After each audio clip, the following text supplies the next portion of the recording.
Bonjour, je m'appelle Sylvie Forestier et je suis passionnée de psychogénéalogie. C'est une thérapie brève qui fait en sorte de vous montrer que les drames de vos ancêtres peuvent vous éclabousser, peuvent vous aliéner, provoquer éventuellement des maladies et en tous les cas des échecs, des répétitions. Des phobies. J'ai fait tout un tas de vidéos sur les loyautés familiales et on appartient à un clan et ce clan il y a des règles et ces règles eh bien généralement il est très difficile de s'en abstraire. Si vous voulez en savoir plus, je vous invite à aller voir ma chaîne Psychogénéalogie et Estime de soi. Alors aujourd'hui, après le couple, après les problèmes d'argent et autres, eh bien aujourd'hui,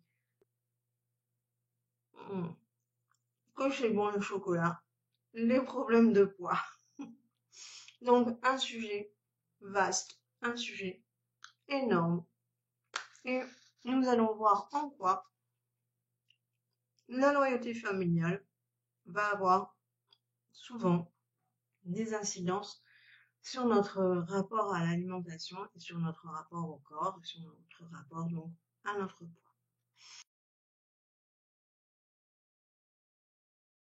On vous a identifié un ancêtre. Alors cet ancêtre, eh bien, ça peut être un grand-oncle dont vous avez le même prénom, vous êtes né par exemple à la même date de naissance, pourquoi pas, ou vous êtes né au moment où lui est décédé, au niveau anniversaire, ça on parle vraiment de des coïncidences tellement nombreuses dans l'arbre généalogique, c'est un peu la base de la psychogénéalogie. Donc vous avez été identifié à un ancêtre et cet homme par exemple, eh bien, il était vraiment très fort.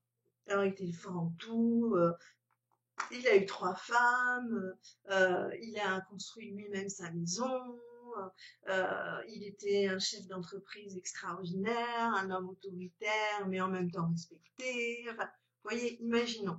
Et en même temps, il était énorme, il était vraiment puissant, et quand on dit puissant, fort, on sent aussi le poids. Voilà, donc à partir du moment où vous êtes identifié à cet individu-là, peut-être qu'effectivement, vous allez prendre du poids. Alors souvent, les hommes, même quand ils font 100, 120 kilos, etc., il y a une espèce de sentiment effectivement, de puissance. On impressionne par une espèce de force comme ça. Voilà. Donc, vous avez aussi l'idée d'une grand-mère avec des formes voluptueuses, généreuses, vous voyez, la femme nourricière, ça peut être aussi une marraine, ça peut être une nounou.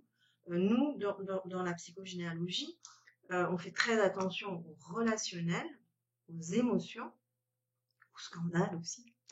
Et donc, à partir de là, dans notre arbre, on va intégrer aussi des nourrices, pourquoi pas. On va intégrer des parrains, on va intégrer des gens, pourquoi pas des voisins, surtout si le voisin en question était le père biologique de une telle ou une telle.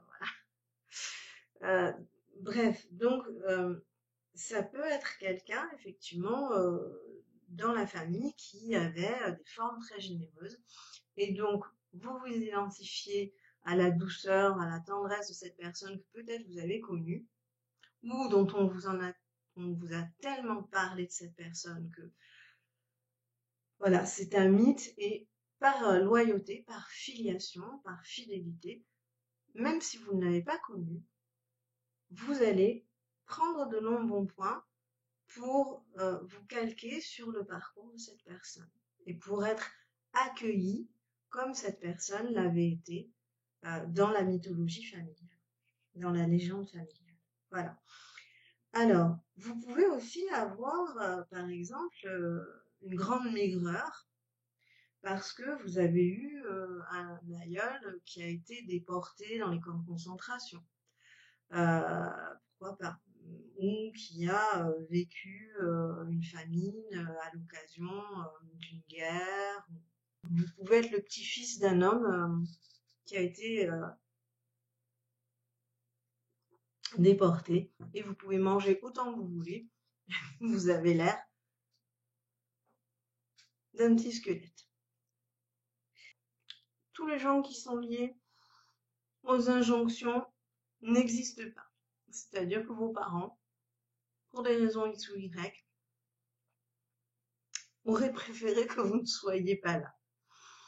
Alors nous avons, dans ces injonctions n'existent pas, et bien l'enfant qui n'arrive pas au bon moment, trop tôt, qui oblige les parents à, par exemple,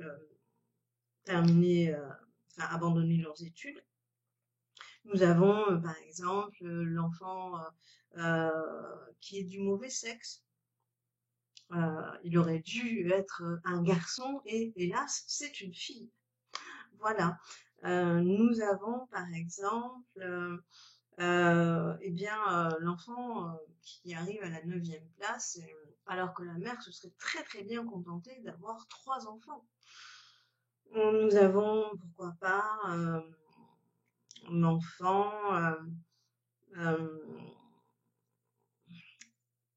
qui n'est pas l'enfant de l'homme souhaité.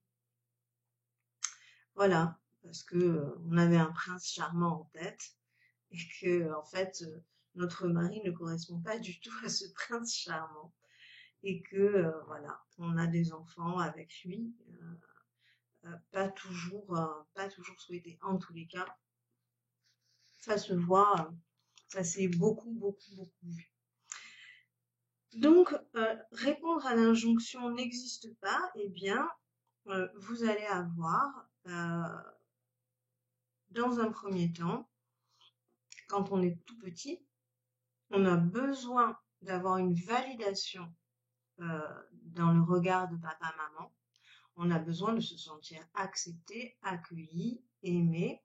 On a besoin que notre sentiment de valeur soit lu dans le comportement de nos parents ou de ceux qui prennent soin de nous. En fait, de là va découler votre estime de vous-même, votre confiance en vous aussi éventuellement. Donc j'ai un test dans les vidéos et puis sur mon site si vous voulez, je vous mets le lien en bas et je vous l'envoie. Donc un test sur votre degré d'estime. C'est très très important parce que quand même ça détermine vraiment votre vie. Alors, si évidemment vos parents ne vous attendaient pas tel que vous êtes ou pas du tout, eh bien forcément cette validation, vous n'allez pas la sentir quand vous êtes tout petit. Il va peut-être y avoir même un sentiment de rejet de leur part. Et donc, à partir de là, eh bien, vous allez continuer à quêter cette estime dans le regard des autres, même une fois adulte éventuellement, si vous n'avez pas eu la chance de rencontrer quelqu'un de plus salutaire. Et à ce moment-là, vous allez avoir toutes les dérives de dépendance affective, etc., etc. Et en fait, vous placez votre bonheur dans les mains de quelqu'un d'autre. Ça peut même être votre collègue de travail qui arrive et qui pense à autre chose, mais qui ne vous dit pas bonjour, et vous allez en conclure que vous êtes une mauvaise personne, que vous lui avez fait quelque chose, bon, voilà. Donc, là, vous compensez votre manque d'estime par le souhait d'être validé par les autres, comme si vous étiez un tout petit enfant. Mais évidemment, c'est fragile, Parce que, comme je l'ai dit, vous pouvez très bien avoir quelqu'un qui vous abandonne, entre guillemets, hein, qui vous rejette, ou quelqu'un qui n'est pas disponible pour cette demande que vous avez. Et donc, à partir de là, au-delà de la compensation, vous allez avoir une surcompensation. Et cette surcompensation va passer par des addictions. Donc, les addictions, évidemment, la première et la plus accessible, c'est l'addiction à la nourriture. Voilà. Après, vous allez avoir l'alcool, le tabac, vous allez avoir les dépenses compulsives, pourquoi pas le sexe, le jeu, etc., etc. Voilà.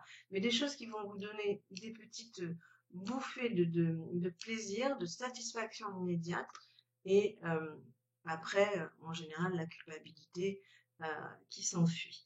Et donc, on est dans un cercle infernal, évidemment. Voilà. Donc, là, vous avez les gens qui vont, parce qu'il y a eu cette injonction n'existe pas, vous allez avoir ce type de problème de poids. C'est quand même très, très, très fréquent. Voilà. Alors, évidemment, vous pouvez carrément avoir aussi, pour obéir à l'injonction n'existe pas, eh bien, des gens qui vont, au contraire, plonger dans, pourquoi pas, dans l'anorexie. Hein.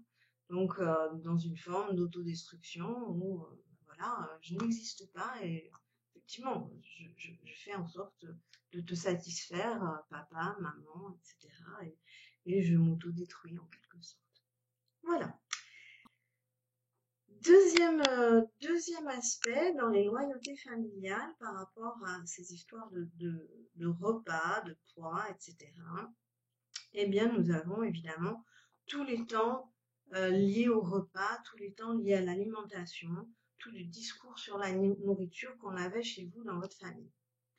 Alors, dans les familles plus ou moins modestes, ou parfois sur des générations et des générations, on a eu faim, on a pu avoir faim, la nourriture a parfois manqué avidement, eh bien, vous allez avoir toutes les fameuses formules finis ton assiette, pense aux petits Africains, donc toujours encore la culpabilité qui va bien. Voilà. Donc le finis ton assiette, alors ça, il n'y a rien de tel parce que finalement, l'enfant ne peut pas s'arrêter quand il est en situation de satiété. L'enfant ne va pas être en contact avec ses besoins, avec ce qu'il ressent. Quand j'ai plus faim, j'ai plus faim. Ben non, je dois aller jusqu'au bout de ce qu'on m'a servi.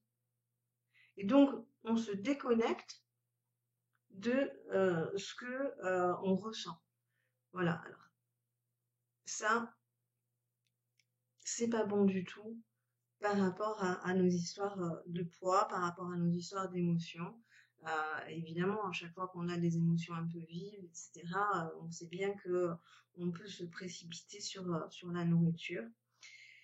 Surtout si le discours, ça a été aussi, eh bien, si tu m'aimes, fais-moi plaisir, mange ça.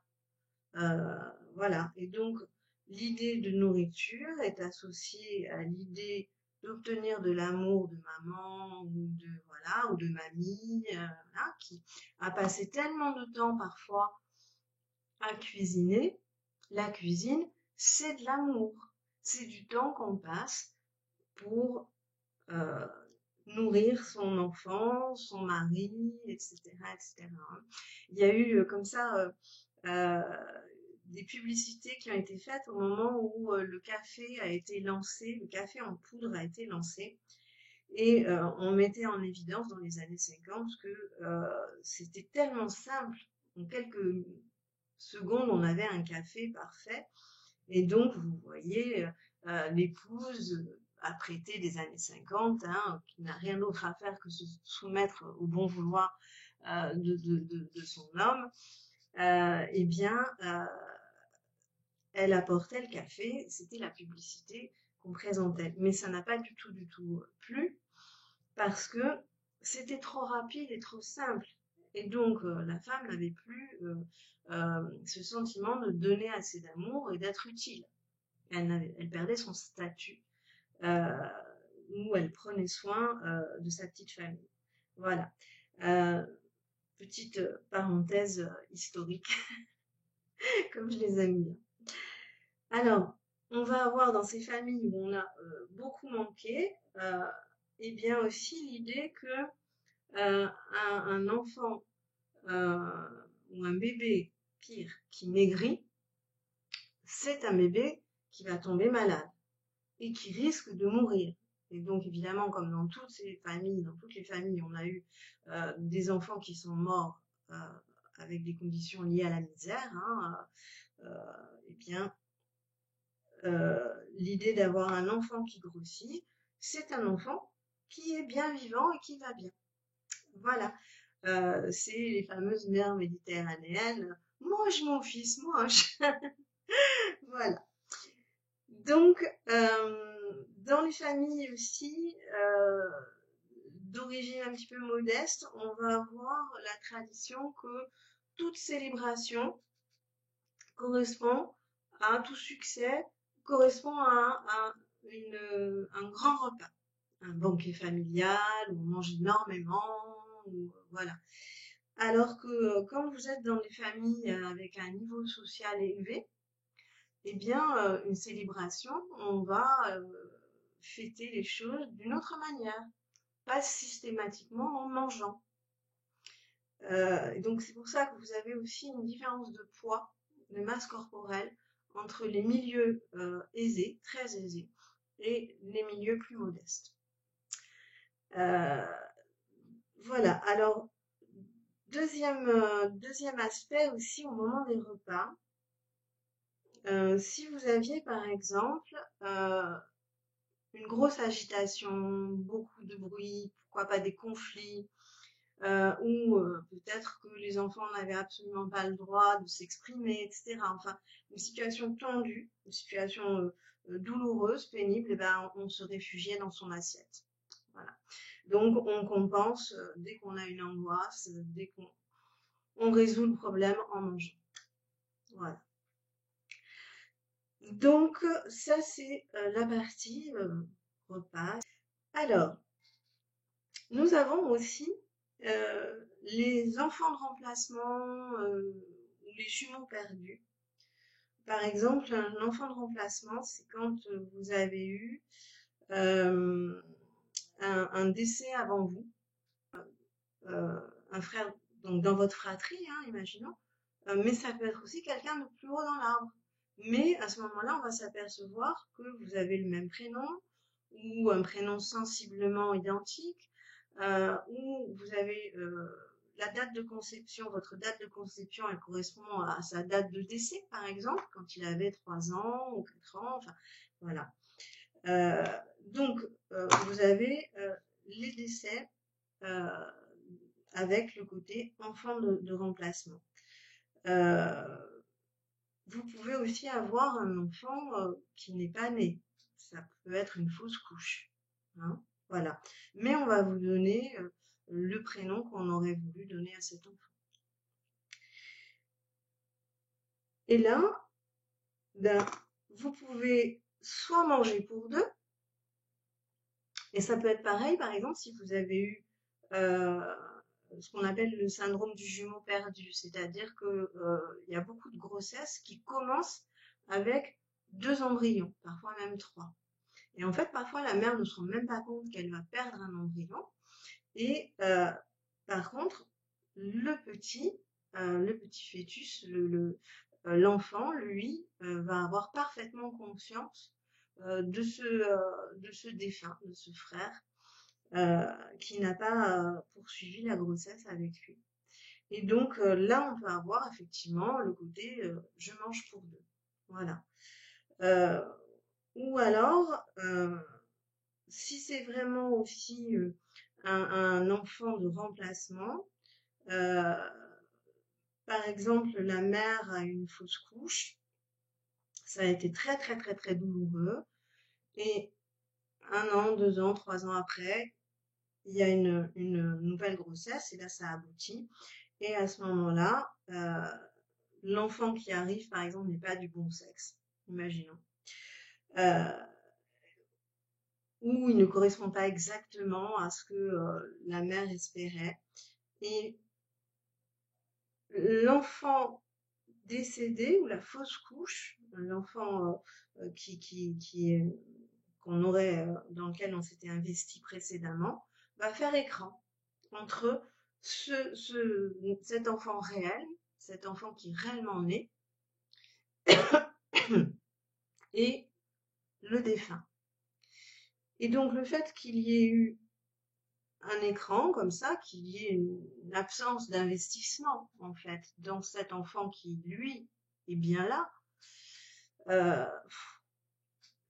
le petit va avoir peut-être des tendances soit à se dire ben, je n'existe pas vraiment, donc c'est l'autre qu'on voit, donc à ce moment-là, ben, si je n'existe pas vraiment, ben, finalement j'en viens à être très très maigre, hein. C'est un peu ce qu'on avait tout à l'heure avec le côté l'injonction n'existe pas, hein. Mais ça peut être aussi regardez-moi, je suis là, regarde, regarde, regarde, et finalement on prend de l'ampleur, on prend du poids.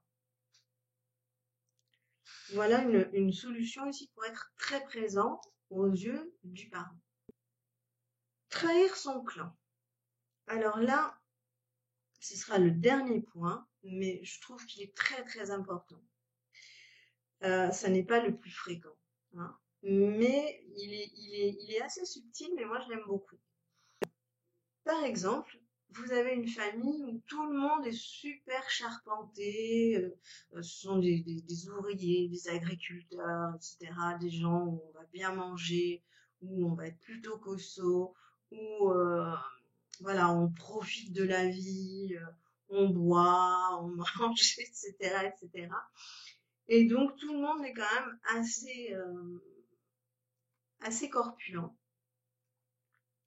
Et euh, vous, à votre niveau, eh bien, c'est très difficile pour vous de trahir cette famille, de maigrir, parce que si votre mère, vos sœurs, etc. sont rondes, si c'est une tradition familiale, eh bien, c'est excessivement difficile de couper en quelque sorte ce lien, cette fidélité au clan, en vous mettant à part et en maigrissant, voilà, alors que vous pourriez effectivement, parce que vous avez un mode de vie radicalement différent, des prises de conscience et un travail sur vous-même qui fait que vous pourriez effectivement maigrir, mais c'est excessivement difficile parce que ça veut dire trahir le clan. Voilà. Et éventuellement être rejeté. Il n'y a rien de pire que le rejet. Alors après, vous avez un deuxième aspect. Alors j'ai pris l'inverse. Par exemple, vous avez une famille où ils sont tous ultra fins, ultra sportifs. Mais dans l'enfance, vous avez énormément souffert, vous, votre fratrie ou vous seulement. Vous avez peut-être, vous étiez un petit peu considéré comme le mouton noir, vous ne vous soumettiez pas, par exemple, à une famille narcissique, voilà, imaginons, hein, c'est une possibilité. Et donc, ces gens qui étaient extrêmement fins, extrêmement, n'avaient pas de tendresse pour leurs enfants, pas de réelle attention pour leurs enfants. Imaginons, hein, c'est une possibilité, hein, d'accord? Il y avait un intérêt pour les enfants à condition que les enfants correspondent exactement à leurs désirs égoïstes, d'ego, etc. Et donc, où ces gens, par exemple, étaient hypocrites, intéressés uniquement par l'argent, etc., etc. Et que vous, en tant que petit mouton noir, en tant que vilain petit canard, vous ayez eu un parcours différent. Vous n'ayez pas souhaité rentrer dans ce moule. Eh bien, l'idée, c'est que cheminant, vous allez par exemple avoir soit des relations très saines avec vos enfants, soit des investissements par rapport à la sphère matérielle, par exemple, pour répondre aux 2 exemples que j'ai donnés précédemment. Et donc, à ce moment-là, bizarrement, vous allez associer une certaine rondeur, un certain excès de poids, avec cette tendresse que vous vouez à vos enfants, par exemple. Et que vous vous dites que si vous maigrissez, si vous ressemblez au physique de vos parents, inconsciemment, ça va nuire à la relation que vous avez avec vos enfants. C'est une adéquation qui évidemment est tout à fait erronée, qui est totalement inconsciente, mais qui peut justifier un problème de poids. Voilà. Je crois que j'ai à peu près fait le tour. Voyons, je relis. Allez, on va dire que j'ai fait le tour. Donc, n'hésitez pas à me consulter en passant par mon site www.être heureux d'être soi. Voilà. Vous avez donc des consultations en ligne. En parallèle, en complément de la psychogénéalogie, pour vous libérer des chaînes du passé, j'ai une partie coaching qui est, elle, donc vraiment inscrite totalement dans le présent, hein, avec toute une série de petits exercices, d'astuces, d'outils au quotidien pour évoluer, se comprendre et gagner en bonheur d'être soi, sereinement, à petits pas, et on essaye de travailler dans l'humour et l'efficacité. Voilà. Vous avez aussi une formation sur les croyances limitantes, avec des e-books, avec des méditations, avec des zooms en collectif, voilà. Et les consultations donc se font à distance généralement. Donc je vous invite à aller voir mon site, être heureux d'être soi. Et je vous souhaite de prendre soin de vous. Le reste suivra, comme on dit. Merci à vous.